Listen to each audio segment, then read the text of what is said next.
Good morning, everybody. I want to give a quick update on what's happening with the debt negotiations, provide my perspective, and then I'm going to take a few questions.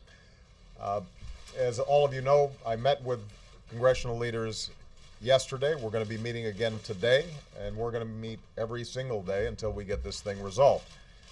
The good news is that all the leaders continue to believe, rightly, that it is not acceptable for us not to raise the debt ceiling and to allow the U.S. government to default. We cannot threaten the United States full faith and credit for the first time in our history. We still have a lot of work to do, though, to get this problem solved. And so let me just make a couple of points. First of all of us agree that we should use this opportunity to do something meaningful on debt and deficits. And the reports that have been out there have been largely accurate, that Speaker Boehner and myself had been in a series of conversations about doing the biggest deal possible so that we could actually resolve our debt and our deficit challenge for a long stretch of time. And I want to say I appreciate Speaker Boehner's good faith efforts on that front. What I emphasized to the broader group of congressional leaders yesterday is now is the time to deal with these issues. If not now, when? I've been hearing from my Republican friends for quite some time that it is a moral imperative for us to tackle our debt and our deficits in a serious way. I've been hearing from them that this is one of the things that's creating uncertainty and holding back investment on the part of the business community. And so what I've said to them is, let's go. And it is possible for us to construct a package that would be balanced, would share sacrifice, would involve both parties taking on their sacred cows, would involve some meaningful changes to Medicare, Social Security, and Medicaid that would preserve the integrity of the programs and keep our sacred trust with our seniors, but make sure those programs were there for not just this generation, but for the next generation. That it is possible for us to bring in revenues in a way that does not impede our current recovery, but is fair and balanced. We have agreed to a series of spending cuts that will make the government leaner, meaner, more effective, more efficient, and give taxpayers a greater bang for their buck. That includes defense spending, that includes health spending, it includes some programs that I like very much and we'd be nice to have, but that we can't afford right now. And if you look at this overall package, we could achieve a situation in which our deficits were at a manageable level and our debt levels were stabilized, and the economy as a whole, I think, would benefit from that. Moreover, I think it would give the American people enormous confidence that this town can actually do something once in a while, that we can defy the expectations that we're always thinking in terms of short-term politics in the next election, and every once in a while we break out of that and we do what's right for the country. So I continue to push congressional leaders for the largest possible deal. And there's going to be resistance. There is, frankly, resistance on my side to do anything on entitlements. There is strong resistance on the Republican side to do anything on revenues. But if each side takes a maximalist position, if each side wants 100% of what its ideological predispositions are, then we can't get anything done. And I think the American people want to see something done. They feel a sense of urgency, both about the breakdown in our political process and also about the situation in our economy. So what I've said to the leaders is bring back to me some ideas that you think can get the necessary number of votes in the House and in the Senate. I'm happy to consider all options, all alternatives that they're looking at. The things that I will not consider are a 30-day or a 60-day or a 90-day or 180-day temporary stopgap resolution to this problem. This is the United States of America, and we don't manage our affairs in 3-month increments. We don't risk U.S. default on our obligations because we can't put politics aside. So I've been very clear to them. We're going to resolve this, and we're going to resolve this for a reasonable period of time, and we're going to resolve it in a serious way. And my hope is that as a consequence of negotiations that take place today, tomorrow, the next day, and through next weekend if necessary, that we're going to come up with a plan that solves our short-term debt and deficit problems, avoids default, stabilizes the economy, and proves to the American people that we can actually get things done in this country and in this town. All right, with that, I'm going to take some questions, starting with Ben Phillip. Thank you very much, Mr. President. Two quick topics. Given that you're running out of time, can you explain what is your plan for where these talks go if Republicans continue to oppose any tax increases, as they've adamantly said that they will? And secondly, on your point about no short-term stopgap measure, if it came down to that and Congress went that route, I know you're opposed to it, but would you veto it? I will not sign a 30-day or a 60-day or a 90-day extension. That is just not an acceptable approach. And if we think it's going to be hard, if we think it's hard now, imagine how these guys are going to be thinking 6 months from now in the middle of election season when they're all up. It's not going to get easier, it's going to get harder. So we might as well do it now. Pull off the Band-Aid. Eat our peas. Now's the time to do it. If not now, when? We keep on talking about this stuff, and we have these high-minded pronouncements about how we've got to get control of the deficit and how we owe it to our children and our grandchildren. Well, let's step up. Let's do it. I'm prepared to do it. I'm prepared to take on significant heat from my party to get something done. And I expect the other side should be willing to do the same thing if they mean what they say, that this is important. And let me just, Ben, comment on this whole issue of tax increases, because there's been a lot of information floating around there. I want to be crystal clear. Nobody has talked about increasing taxes now. Nobody has talked about increasing taxes next year. What we have talked about is that starting in 2013, that we have gotten rid of some of these egregious loopholes that are benefiting corporate jet owners or oil companies at a time where they're making billions of dollars of profits. What we have said is, as part of a broader package, we should have revenues, and the best place to get those revenues are from folks like me who have been extraordinarily fortunate, and that millionaires and billionaires can afford to pay a little bit more, going back to the Bush tax rates.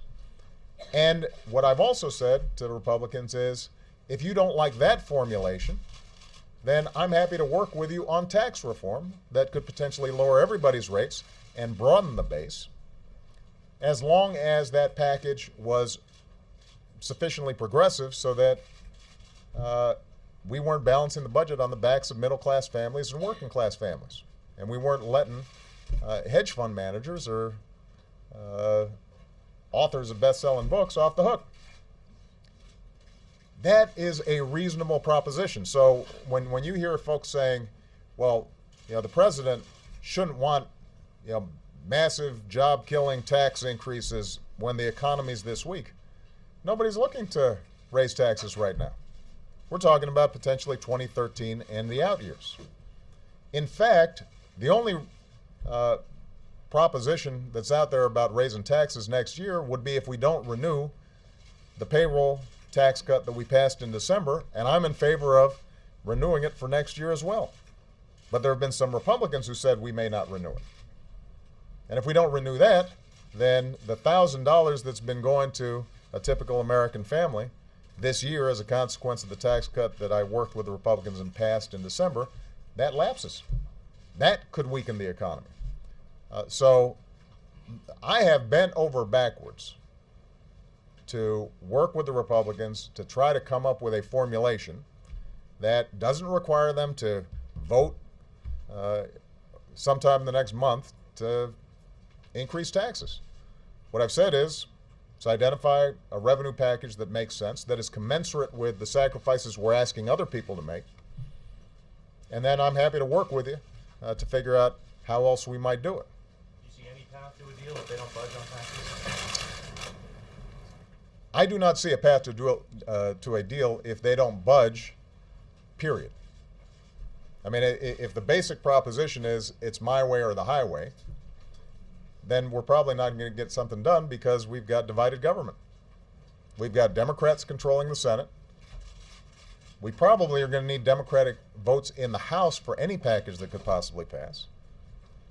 And so if, in fact, Mitch McConnell and John Boehner are sincere, and I believe they are, that they don't want to see the U.S. government default, then they're going to have to compromise just like Democrats are going to have to compromise, just like I have shown myself willing to compromise. Chip Reed. Thank you, Mr. President. You said that everybody in the room is willing to do what they have to do, wants to get something done by August 2nd. But isn't the problem the people who aren't in the room, and in particular Republican presidential candidates, Republican Tea Partiers on the Hill, and the American public? The latest CBS News poll showed that only 24% of Americans said you should raise the debt limit to avoid an economic catastrophe. There are still 69% who oppose raising the debt limit. So isn't the problem that you and others have failed to convince the American people that we have a crisis here, and how are you going to change that? Well, let me distinguish between professional politicians and the public at large. The public is not paying close attention to the ins and outs of how a treasury auction goes. They shouldn't. They're worrying about their family, they're worrying about their jobs, they're worrying about their neighborhood. They've got a lot of other things on their plate. We're paid to worry about it.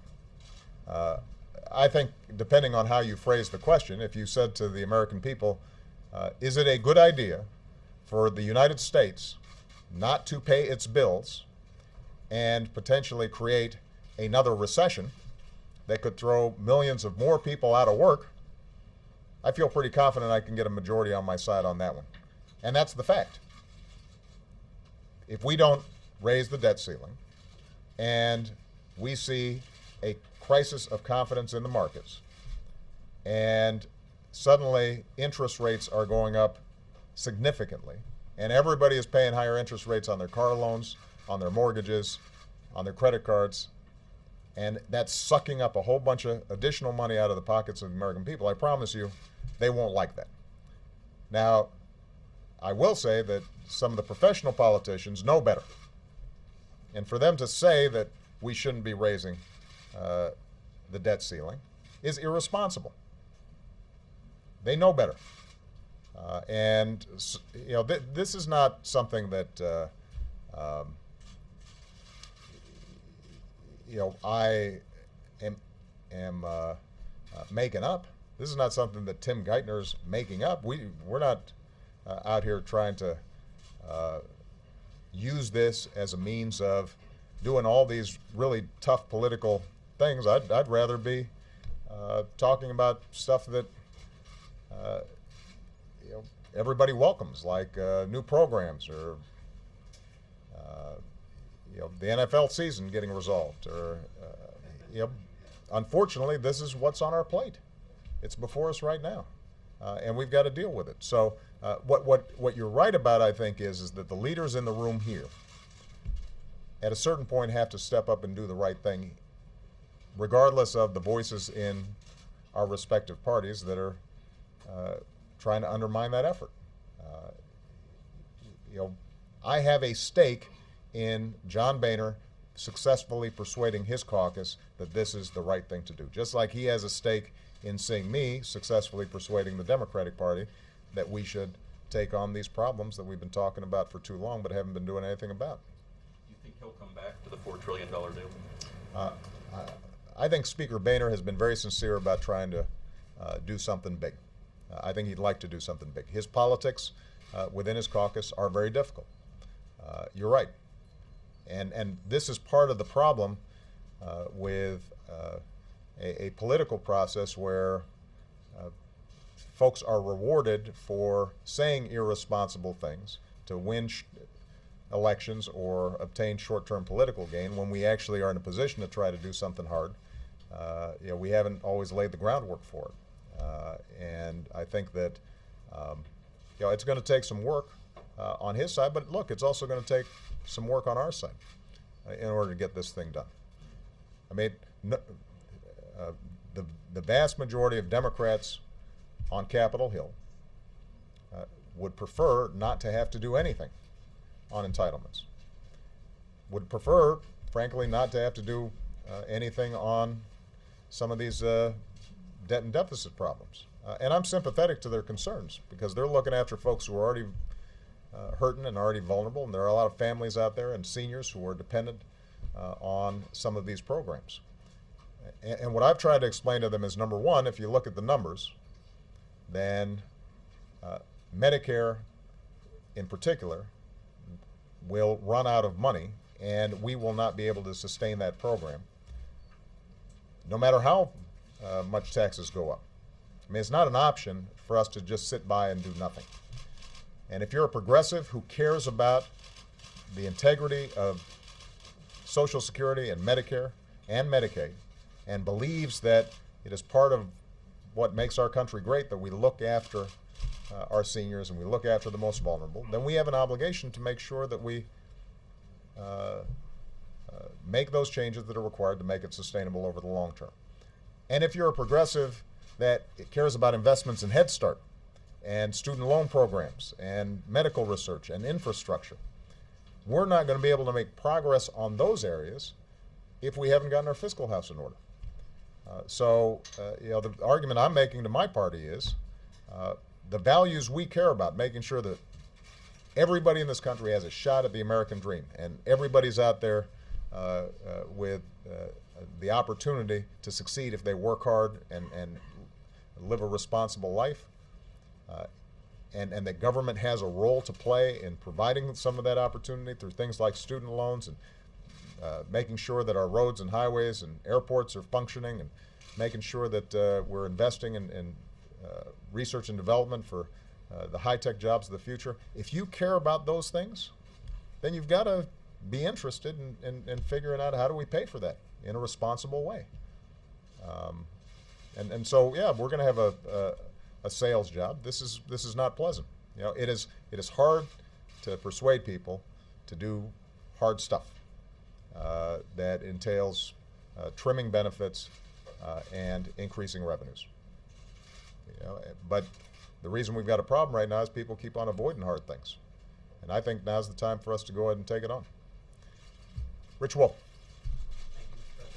You keep talking about balance, shared sacrifice, but in the $4 trillion deal that you're talking about roughly, it seems that we're now at about 4 to 1 spending to taxes. We're talking about $800 billion in taxes roughly. That doesn't seem very fair to some Democrats. I'm wondering if you could clarify why we're at that level, and also if you could clarify your Social Security position. Would any of the money from Social Security, even from just change CPI, go toward the deficit as opposed to back into the trust fund? With respect to Social Security is not the source of our deficit problems. Social Security, if it is part of a package, would be an issue of how do we make sure Social Security extends its life and is strengthened. The reason to do Social Security is to strengthen Social Security to make sure that those benefits are there for seniors in the out years. The reason to include that potentially in this package is if you're going to take a bunch of tough votes, you might as well do it now, as opposed to trying to muster up the political will to get something done further down in the future. With respect to a balanced package, is the package that we're talking about exactly what I would want? No. I might want more revenues and fewer cuts to programs that benefit middle-class families that are trying to send their kids to college, or benefit all of us because we're investing more in medical research. So I make no claims that somehow the position that Speaker Boehner and I discussed reflects 100% of what I want. But that's the point. My point is that I'm willing to move in their direction in order to get something done. And that's what compromise entails. We have a system of government in which everybody's got to give a little bit. Now, what I will say is that the revenue components that we've discussed would be significant and would target folks who can most afford it. And if we don't do any revenue, because you may hear the argument that why not just go ahead and do all the cuts and we can debate the revenue issues in the election, right? You'll hear that from some Republicans. The problem is that if you don't do the revenues, then to get the same amount of savings, you've got to have more cuts, which means that it's seniors, or it's poor kids, or it's medical researchers, or it's our infrastructure that suffers. And I do not want, and I will not accept, a deal in which I am asked to do nothing. In fact, I'm able to keep hundreds of thousands of dollars in additional income that I don't need, while a parent out there who's struggling to figure out how to send their kid to college suddenly finds that they've got a couple $1,000s less in grants or student loans. That's what the revenue debate's about. It's not because I want to raise revenues for the sake of raising revenues, or I've got some grand ambition to create a bigger government. It's because if we're going to actually solve the problem, there are a finite number of ways to do it. And if you don't have revenues, it means you are putting more of a burden on the people who can least afford it. And that's not fair. I think the American people agree with me on that. Sam Stein. Thank you, Mr. President. With unemployment now at 9.2%, and a large chunk of those lost jobs coming from the public sector, it's now a really good time to cut trillions of dollars in spending. How will this bill create jobs? And then to piggyback on the Social Security question, what do you say to members of your own party who say it doesn't contribute to the deficit? Let's consider it, but not in the context of this case. Our biggest priority as an administration is getting the economy back on track and putting people back to work. Now, without relitigating the past, I am absolutely convinced, and the vast majority of economists are convinced, that the steps we took in the Recovery Act saved millions of people their jobs, or created a whole bunch of jobs. And part of the evidence of that is as you see what happens with the Recovery Act phasing out. When I came into office and budgets were hemorrhaging at the state level, part of the Recovery Act was giving states help so they wouldn't have to lay off teachers, police officers, firefighters. As we've seen that federal support for states diminish, you've seen the biggest job losses in the public sector. Teachers, police officers, firefighters losing their jobs. So my strong preference would be for us to figure out ways that we can continue to provide help across the board. But I'm operating within some political constraints here, because whatever I do has to go through the House of Representatives. What that means then is that among the options that are available to us is, for example, the payroll tax cut, which might not be exactly the kind of program that I would design in order to boost employment, but does make a difference because it puts money in the pockets of people who are then spending it at businesses, large and small. That gives them more customers, increases demand, and it gives businesses a greater incentive to hire. And that would be, for example, a component of this overall package. Unemployment benefits, again, puts money in the pockets of folks who are out there, knocking on doors trying to find a job every day, giving them those resources. That puts more money into the economy, and that potentially improves the climate for businesses to want to hire. As part of a component of a deal, I think it's very important for us to look at what are the steps we can take short term in order to put folks back to work.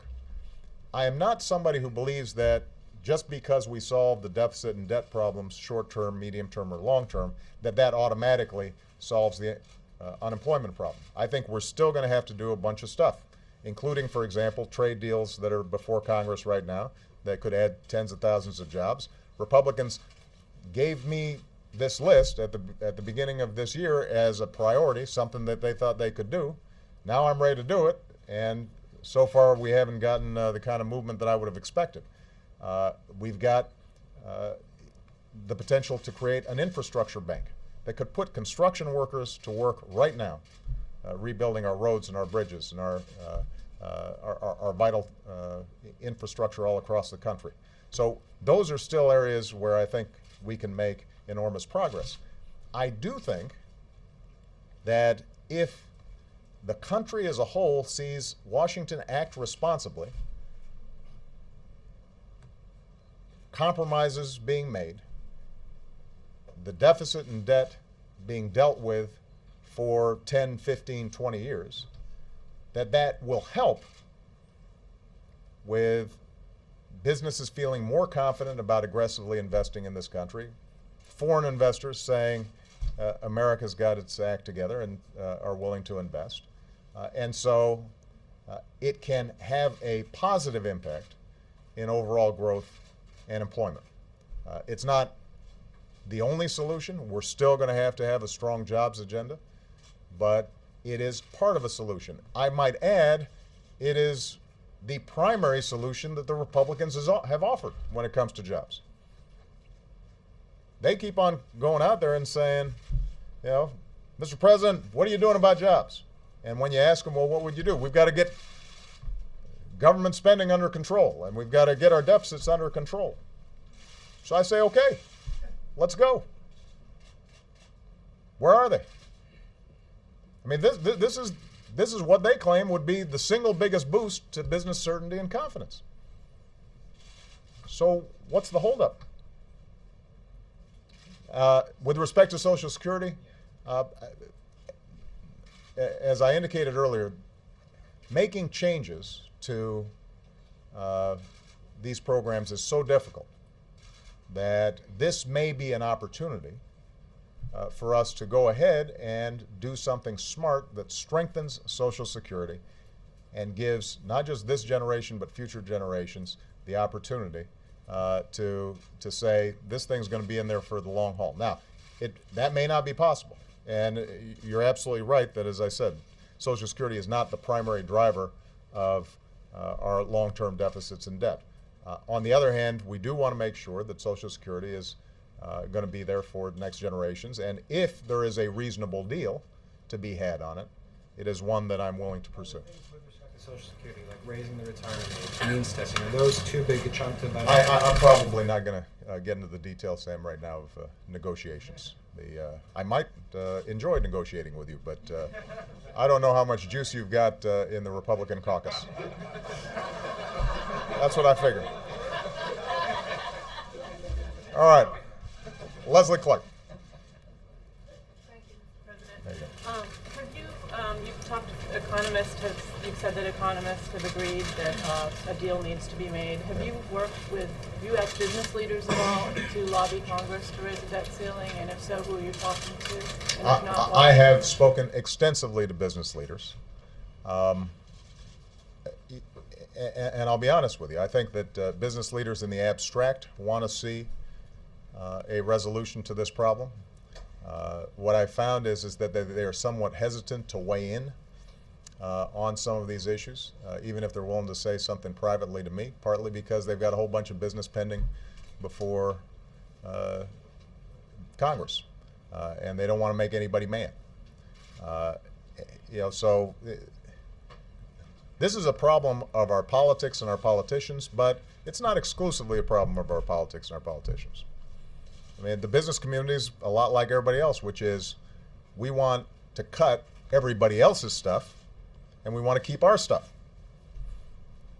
We want to cut our taxes, but if you want to raise revenue with somebody else's taxes, that's okay. And that kind of mindset is why we never get the problem solved. There have been business leaders like Warren Buffett who I think have spoken out forcefully on this issue. I think some of the folks who participated in the Bowles-Simpson Commission made very clear that they would agree to a balanced approach, even if it meant for them individually that they were seeing slightly higher taxes on their income, given that they're, I think the average CEO, if I'm not mistaken, saw a 23% raise this past year, while the average worker saw a 0 to 1% raise last year. So I think that there are a lot of well-meaning business people out there who recognize the need to make something happen. But I think that they've been hesitant to be as straightforward as I'd like when it says this is what a balanced package means. It means that we've got some spending cuts. It means that we've got some increased revenue. And it means that we're taking on some of the drivers of our long-term debt and deficits. And can you say, as the clock ticks down, whether or not the administration is working? I'm sorry. Can you say, as the clock ticks down, whether or not the administration is working on any sort of contingency plans if things don't happen by August 2nd? We are going to get this done by August 2nd. George Condon. President, to follow on Chip's question, you said that the Speaker faces tough politics in his caucus. Do you have complete confidence that he can deliver the votes on anything that he agrees to? Is he in control of his caucus? That's a question for the Speaker, not a question for me. My experience with John Boehner has been good. I think he's a good man who wants to do right by the country. I think that it's as Chip alluded to, the politics that swept him into the speakership were good for a midterm election. They're tough for governing. And part of what the Republican caucus generally needs to recognize is that American democracy works when people listen to each other. We're willing to give each other the benefit of the doubt. We assume the patriotism, good intentions of the other side, and we're willing to make some sensible compromises to solve big problems. And I think that there are members of that caucus who haven't fully arrived at that realization yet. So your confidence in him wasn't shaken by him walking away from the big deal he said he wanted? These things are a tough process, and look, in fairness, a big deal would require a lot of work on the part of Harry Reid and Nancy Pelosi and myself to bring Democrats along. But the point is if everybody gets in the boat at the same time, it doesn't tip over. I think that was Bob Dole's famous comment after striking a deal with the president and Mr. Gingrich back in the 90s. And that is always the case when it comes to difficult but important tasks like this. All right. Last question. April Ryan. Mr. President, hi. I want to revisit the issue of sacrifice. In 2009, you said that expect the worst to come. We have not seen the worst yet. And now with these budget cuts looming, you have minorities, the poor, the elderly, as well as people who are scared of losing jobs, fearful. And also, What say you about Congressman Shaka Fattah's bill, the Debt-Free America Act? Do you support that one, or are you supporting the Republican bill that's similar to, it's modeled after Congressman Fattah's bill? Well, I'm not going to comment on a particular bill right now. Let me speak to the broader point that you're asking about, April. This recession has been hard on everybody, but obviously it's harder on folks who've got less. And the thing that I am obsessed with, and have been since I came into office, is all those families out there who are doing the right thing every single day, who are looking after their families, who are just struggling to keep up and just feel like they're falling behind no matter how hard they work. I got a letter this past week from a woman who her husband had lost his job, had pounded the pavement, finally found a job. They felt like things were stabilizing for a few months. 6 months later, he lost the second job. Now they're back looking again and trying to figure out how they were going to make ends meet. And they're just hundreds of thousands of folks out there who really have seen as tough a economy as we've seen in our lifetimes. Now, we took very aggressive steps when I first came into office to yank the economy out of a potential Great Depression and stabilize it.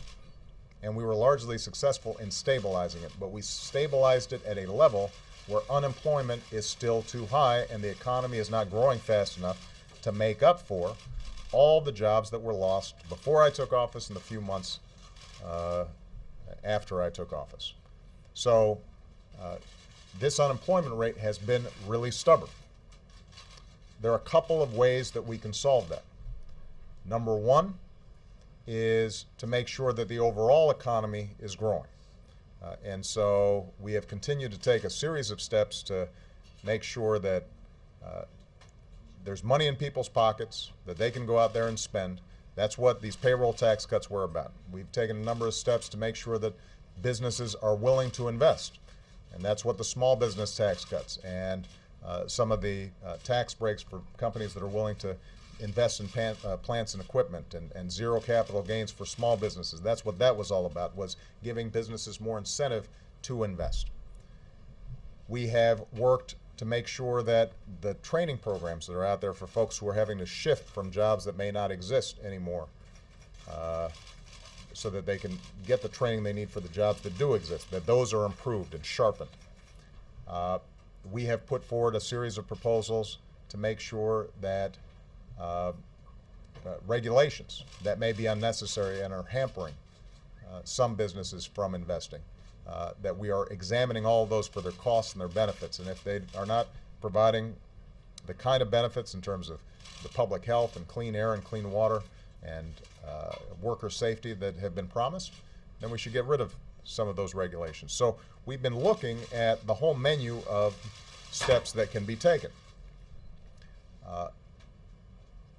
We are now in a situation where, because the economy's moved slower than we wanted, because of the deficits and debt that result from the recession and the crisis, that taking a approach that costs trillions of dollars is not an option.